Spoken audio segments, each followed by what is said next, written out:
Sang Sabda telah menjadi manusia dan tinggal di antara kita. Sahabat Sabda Hidup yang terkasih, jumpa lagi bersama saya Frater Jimmy dalam permenungan hari ini, Minggu 28 Juni 2020. Pada hari ini kita memasuki minggu biasa yang ke-13. Permenungan kita diambil dari Injil Matius, bab 10 ayat 37 sampai ayat yang ke-42. Mari kita hening sejenak, kita mempersiapkan hati dan pikiran kita untuk mendengarkan dan merenungkan sabda Tuhan. Dalam nama Bapa dan Putra dan Roh Kudus. Amin. Semoga Tuhan beserta kita sekarang dan selama-lamanya. Inilah Injil Tuhan kita Yesus Kristus menurut Santo Matius. Dimuliakanlah Tuhan. Sekali peristiwa Yesus bersabda kepada ke-12 muridnya, "Barang siapa mengasihi bapa atau ibunya lebih daripadaku, ia tidak layak bagiku. Dan barang siapa mengasihi putranya atau putrinya lebih daripadaku, ia tidak layak bagiku. Barang siapa tidak memikul salibnya dan mengikuti aku, ia tidak layak bagiku. Barang siapa mempertahankan nyawanya, ia akan kehilangan nyawanya. Dan barang siapa kehilangan nyawanya demi aku, ia akan memperolehnya kembali. Barang siapa menyambut kamu, ia menyambut aku. Dan barang siapa menyambut aku, ia menyambut dia yang mengutus aku. Barang siapa menyambut seorang nabi sebagai nabi, ia akan menerima upah nabi. Dan barang siapa menyambut seorang benar sebagai orang benar, ia akan menerima upah orang benar. Dan barang siapa memberi air sejuk secangkir saja kepada salah seorang yang kecil ini, karena ia muridku, aku berkata kepadamu, sesungguhnya ia tidak akan kehilangan upahnya." Demikianlah Injil Tuhan. Terpujilah Kristus.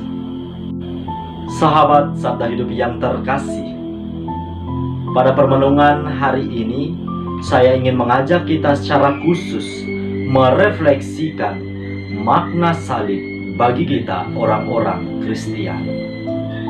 Mendengar kata salib tentu tidak asing lagi bagi kita. Akan tetapi tidak sedikit juga orang-orang memahami salib sebagai tanda penderitaan, bahkan tanda kehinaan. Bagi kita orang-orang Kristiani, sebaliknya, salib memberikan makna iman yang begitu mendalam. Melalui salib, kita memperoleh identitas kehidupan kita sebagai umat beriman. Salib menjadi syarat bagi kita semua untuk dapat menjadi murid Kristus yang sejati.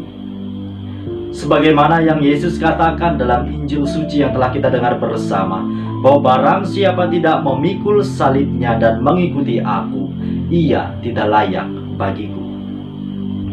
Yesus menegaskan kepada kita semua bahwa syarat yang paling utama untuk mengikuti Yesus, yaitu kita harus siap memikul salib kita masing-masing. Sahabat Sabda Hidup yang terkasih, ternyata tidak cukup hanya sekadar memikul salib saja, bahkan kita dituntut untuk menyangkal diri setiap hari. Sebagaimana yang telah kita dengar bersama dalam bacaan Injil suci tadi, bahwa barang siapa mengasihi orang tuanya lebih daripadaku, mengasihi putra dan putrinya lebih daripadaku, ia tidak layak menjadi muridku. Inilah salah satu bukti bahwa mengikuti Yesus membutuhkan pengorbanan yang totalitas. Salib inilah yang menjadi tanda bahwa kita adalah murid-murid Kristus yang sejati. Di balik salib terkandung makna kehidupan yang amat mendalam. Dengan salib tentunya kita semua telah ditebus dari dosa dan kuasa maut. Sahabat Sabda Hidup yang terkasih, di salib tergantung Kristus, Sang Juru Selamat dunia. Ia merelakan dirinya menderita sengsara, bahkan wafat di kayu salib demi menebus dosa-dosa kita. Dengan sendirinya salib menjadi tanda cinta kasih Allah kepada umat manusia dengan mengorbankan putranya terkasih Yesus Kristus. Dalam bacaan Injil suci yang telah kita dengar bersama, Yesus menegaskan beberapa syarat bagi kita untuk dapat menjadi murid-muridnya yang sejati. Kita diajak untuk menyangkal diri. Bahkan kita harus siap untuk hidup menjadi manusia yang lepas bebas. Hidup menjadi manusia yang lepas bebas artinya kita tidak terikat dengan kenikmatan duniawi yang begitu menggiurkan. Sahabat Sabda Hidup yang terkasih, bahkan setiap hari kita dituntut untuk mampu memikul salib kehidupan kita dengan penuh iman. Di balik itu semua, tentu sekiranya salib inilah yang menjadi bukti dan syarat paling mendalam bentuk penyangkalan diri kita yang paling konkret. Kita diajak untuk bergelut dengan berbagai macam bentuk pergumulan hidup kita, melawan keinginan daging yang senantiasa menuntut untuk dipuaskan. Sahabat Sabda Hidup yang terkasih, lantas kita bertanya, seperti apa bentuk salib yang harus kita pikul setiap hari? Salib yang dimaksudkan di sini tentu tidak memiliki bentuk seperti benda pada umumnya yang dapat dilihat secara kasat mata, yang dapat ditimbang, yang memiliki ukuran pasti.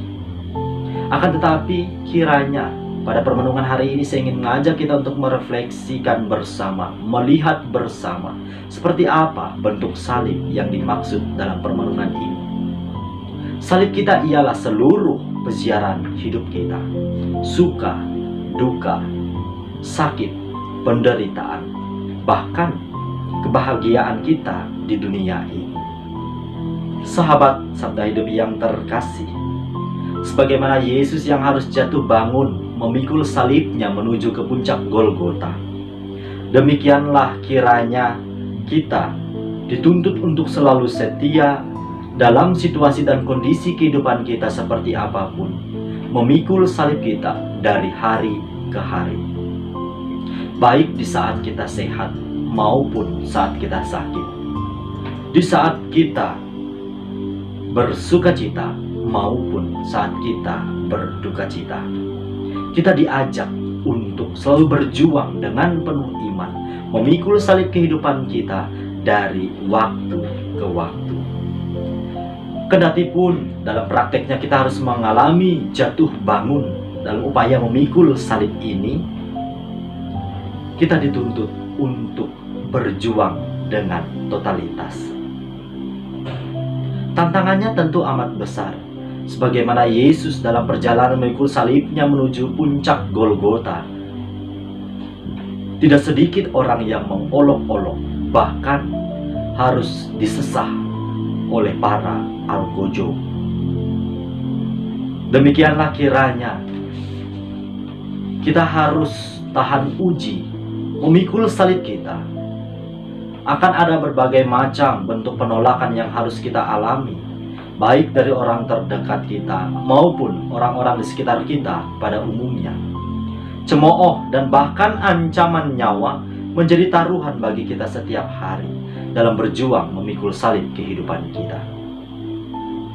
Melalui permenungan hari ini, Yesus hanya meminta satu hal dari kita, yaitu setia. Kita diajak untuk setia menjadi pribadi yang lepas bebas dalam mengikuti Dia di jalan salib hidup ini. Hingga pada akhirnya nanti kita didapatinya tetap setia dan mampu menancapkan salib kehidupan kita dengan kokoh. Bagaimana caranya untuk dapat setia memikul salib hidup kita masing-masing? Kiranya kalimat indah yang dituliskan oleh Rasul Paulus dalam suratnya yang pertama kepada Timotius pada bab ke-6 ayat 11 sampai ayat yang ke-12 kiranya dapat memberi kita motivasi sekaligus jawaban terkait seperti apa kita harus menjalaninya. Demikian bunyinya. Tetapi engkau, hai manusia Allah, jauhilah semuanya itu. Kejarlah keadilan, ibadah, kesetiaan, kasih, kesabaran, dan kelembutan. Bertandinglah dalam pertandingan iman yang benar, dan rebutlah hidup yang kekal. Untuk itulah engkau telah dipanggil, dan telah engkau ikrarkan ikrar yang benar di depan banyak saksi. Teruslah berjuang, sahabat sabda hidup sekalian, hingga pada akhirnya nanti kita dapat mengucapkan dengan mantap seperti apa yang diucapkan pula oleh Rasul Paulus dalam suratnya yang kedua kepada Timotius pada bab yang keempat ayat 7. Aku telah mengakhiri pertandingan yang baik. Aku telah mencapai garis akhir dan aku telah memelihara iman. Mari melalui permenungan ini kita mantapkan hati kita untuk semakin setia dalam berjuang memikul salib kehidupan kita masing-masing dan hidup sebagai manusia yang lepas bebas hingga pada akhirnya nanti kita dapat menjadi pemenang atas pertandingan iman kita di dunia ini dan Tuhan Yesus mendapati kita tetap setia memikul salib kita dan kita dimampukan pada akhirnya nanti menancapkan salib kehidupan kita dengan kokoh. Semoga buah-buah permenungan ini mampu menjadi inspirasi iman bagi kita bersama dan mengantarkan kita pada jalan menuju kepada kedewasaan. Selamat hari Minggu, selamat beraktivitas. Semoga Allah yang Maha Kuasa memberkati kita, melindungi kita terhadap dosa, dan mengantar kita ke hidup yang kekal. Dalam nama Bapa dan Putra dan Roh Kudus. Amin.